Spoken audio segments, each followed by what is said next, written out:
directors had to edit out almost 40 minutes of footage.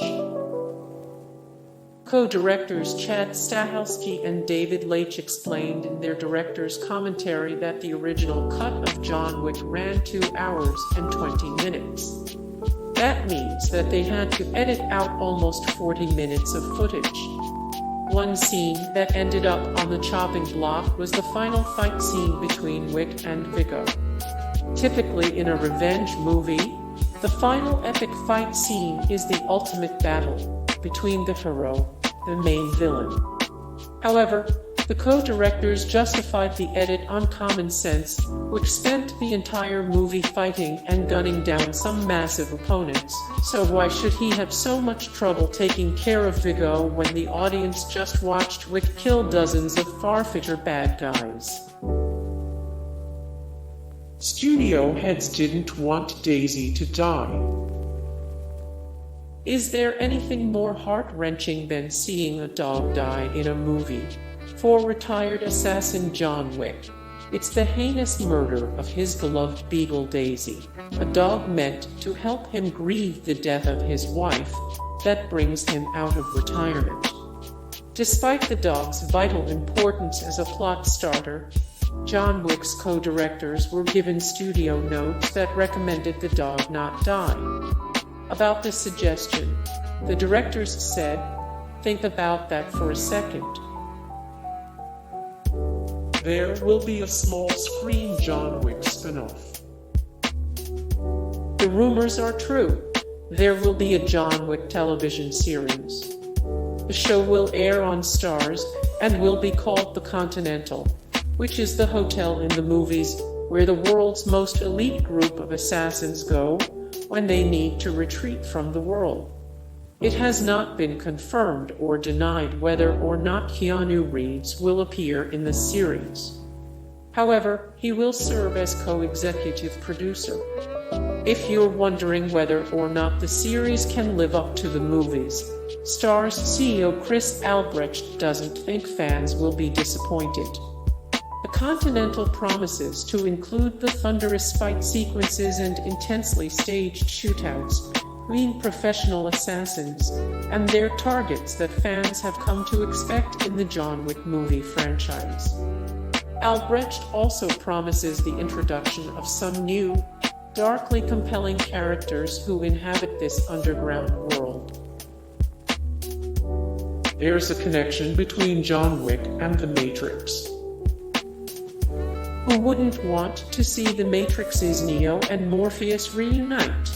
One of the most anticipated aspects of John Wick. The original film's co-directors both served as stunt coordinators on the Matrix trilogy. For the movie's sequel, Chad Stahelski took sole directorial custody of the scene. He discussed how important it was to cast Fishburne for John Wick, Chapter 2. John Wick's, pseudo-ally in the movie is Lawrence Fishburne.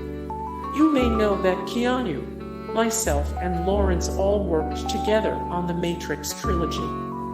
So when Derek had written the character that Lawrence plays in the script, it was really written with Lawrence in mind. We hadn't worked together in a very long time. Keanu gave us a nice intro when they bumped into each other. Eva Longoria served as a producer. Most people probably know Eva Longoria best from her role as Gabrielle in Desperate Housewives. Longoria actually served as a producer on John Wick. However, she wasn't on set very often. In fact, John Wick's co-directors say when asked about Longoria's involvement in the action film that they never met her but thank her for writing their checks. Interestingly, John Wick is Longoria's only credit as a producer in a feature-length movie. She's produced and directed several TV series, but was primarily a studio investor for John Wick. Keanu Reeves refused to rest even though he had the flu. John Wick's co-directors Chad Stahelski and David Leitch recorded a commentary track for the movie's Blu-ray and DVD releases. One of the more impressive reveals of the commentary was that Reeves was very sick during what were perhaps the movie's most intricate and impressive fight scenes, which took place in the VIP room and club balcony. Reeves refused to rest during the 2-day shoot even though he had a fever and the flu. "You couldn't even get him to sit down," says Stahelski. "He just did take after take." Reeves spent 3 months in boot camp to prepare for the sequel. To prepare himself for the film's sequel, Reeves had to go through 3 months of John Wick boot camp. The rigorous training included martial arts, fight choreography, stunt driving, and gun work. Reeves was already adept in both judo and jiu-jitsu from his training for the original film. However, action sequels always go by the principle that bigger is better. The actor spent hours training in every area. His work included learning all aspects of gun training, including how to draw or load and shoot a weapon. Basically, you just take the gun home, start walking around, practice spying rooms, practice your draws, Reeves said of his training. And with John Wick, you practice your reloads, transition from weapon to weapon footwork, and then kind of come up with the John Wick style. The John Wick sequel uses car-fu. The John Wick sequel uses car-fu. Keanu Reeves insisted on the pencil fight for the John Wick sequel. Keanu Reeves insisted on the pencil fight for the John Wick sequel. Reeves did almost all of his own stunts.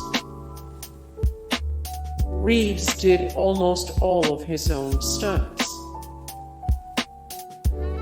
The mirror scene in John Wick, Chapter 2 took months to plan. The mirror scene in John Wick, Chapter 2 took months to plan.